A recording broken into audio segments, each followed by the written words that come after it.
Hello बच्चों, इस question में हमें बोला है कि the electronic configuration of copper 2 is 3D whereas that of copper 1 is 3D10. Which of the following is correct? तो हमें यहाँ पे कुछ स्टेटमेंट्स दिए गए हैं इन दो आयंस के बारे में and हमें उसमें से कौन सा करेक्ट स्टेटमेंट है वो बताना है।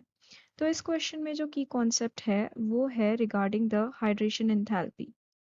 हाइड्रेशन एंथैल्पी किसी भी आयन की जो स्टेबिलिटी होती है वो हाइड्रेशन एंथैल्पी पे डिपेंड करती है। तो अगर हम देखें कॉपर +1 की बात करें यहाँ पे तो वो होता है argon 3D10 4s0 because normal जो कॉपर है उसका इलेक्ट्रॉनिक कॉन्फ़िगरेशन क्या है आर्गन 3D10 4s1 एंड अगर हम कॉपर 2+ की बात करें तो उसका इलेक्ट्रॉनिक कॉन्फ़िगरेशन हो जाएगा आर्गन 3D9 4s0 जैसा कि क्वेश्चन में भी हमें दिया गया है।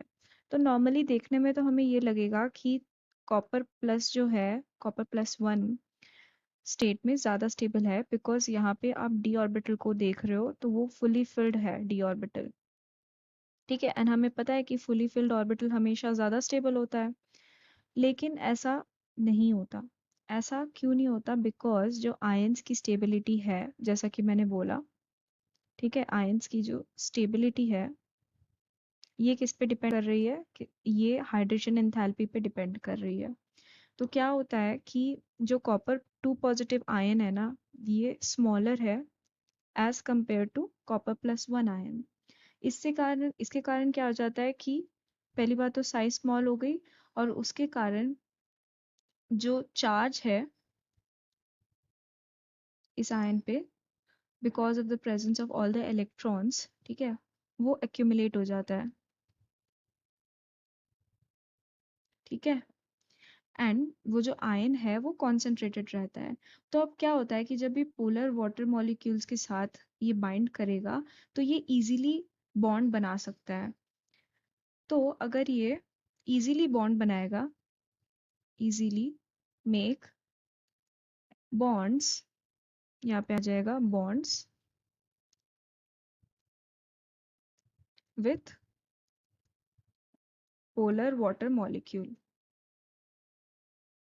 अब इजीली बॉन्ड बनाएगा तो उस बॉन्ड बनने में एनर्जी भी बहुत ज़्यादा रिलीज होगी और इसके कारण क्या हो जाएगा, इसकी जो हाइड्रेशन एंथैल्पी वो ज़्यादा हो जाएगी। ठीक है, तो इसके कारण क्या होता है कि ये जो कॉपर +2 आयन है बन जाता है ज़्यादा stable as compare to copper +1 ion.